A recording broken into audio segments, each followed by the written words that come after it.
BJP. ദേശീയ അധ്യക്ഷ തെരഞ്ഞെടുപ്പിന്റെ പ്രഖ്യാപനം ഒരാഴ്ചക്കകം ഉണ്ടാകും. തെരഞ്ഞെടുപ്പ് നടപടികൾ ഈ മാസം 20-ന് ശേഷം ആരംഭിക്കും. സംഘടനാ തെരഞ്ഞെടുപ്പ് ചർച്ച ചെയ്യാൻ ബി.ജെ.പി. ഉന്നതതല യോഗം ചേർന്നു. ബൽറാം നെടുങ്ങാടിയുണ്ട് വിവരങ്ങളുമായി ഡൽഹിയിൽ നിന്ന്. ബൽറാം, വിവരങ്ങൾ എന്തൊക്കെയാണ്?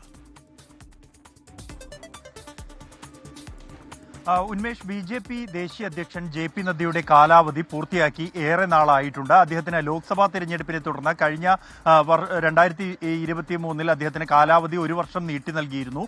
ആ നീട്ടി നൽകിയ കാലാവധിയും പിന്നിട്ടിട്ട് മാസങ്ങളായി. ഈ ഒരു പശ്ചാത്തലത്തിലാണ് പുതിയ ദേശീയ അധ്യക്ഷനെ കണ്ടെത്തുന്നതിനുള്ള ചർച്ചകൾ സജീവമാക്കിയിരിക്കുന്നത് ബി.ജെ.പി.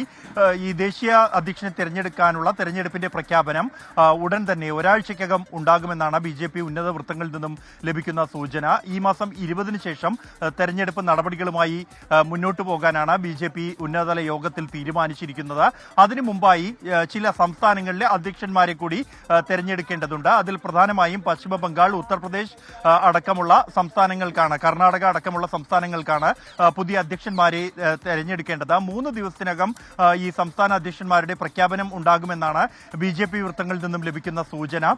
ഈ പുതിയ അധ്യക്ഷനുമായി ബന്ധപ്പെട്ട് ഇന്നലെ രാത്രി ഒരു ഉന്നതതല യോഗം പ്രധാനമന്ത്രി നരേന്ദ്രമോദിയുടെ വസതിയിൽ ചേർന്നിരുന്നു. ഒരു പുതിയ അധ്യക്ഷന്റെ പേരിലേക്ക് ചർച്ചകൾ എത്തി എന്ന സൂചന തന്നെയാണ് ലഭിക്കുന്നത്. എന്നാൽ അത് ആര് എന്നുള്ളത് അതീവ രഹസ്യമായി തന്നെ തുടരുന്നു എന്നുള്ളതാണ് സാഹചര്യം. ബി.ജെ.പി. ദേശീയ അധ്യക്ഷൻ ജെ.പി. നദ്ദ, ആഭ്യന്തരമന്ത്രി അമിത്ഷാ, കൂടാതെ പ്രതിരോധ മന്ത്രി രാജ്നാഥ് സിംഗ്, സംഘടനാകാര്യ ജനറൽ സെക്രട്ടറി ബി.എൽ. സന്തോഷ് തുടങ്ങിയവരാണ് ഈ ഉന്നതതല യോഗത്തിൽ പങ്കെടുത്തത്. കഴിഞ്ഞ 2 ദിവസമായി ഇതുമായി ബന്ധപ്പെട്ടുള്ള ഔദ്യോഗികവും അനൌദ്യോഗികവുമായ ചർച്ചകൾ ഡൽഹിയിൽ തുടരുകയാണ്. ഉന്മേഷ്.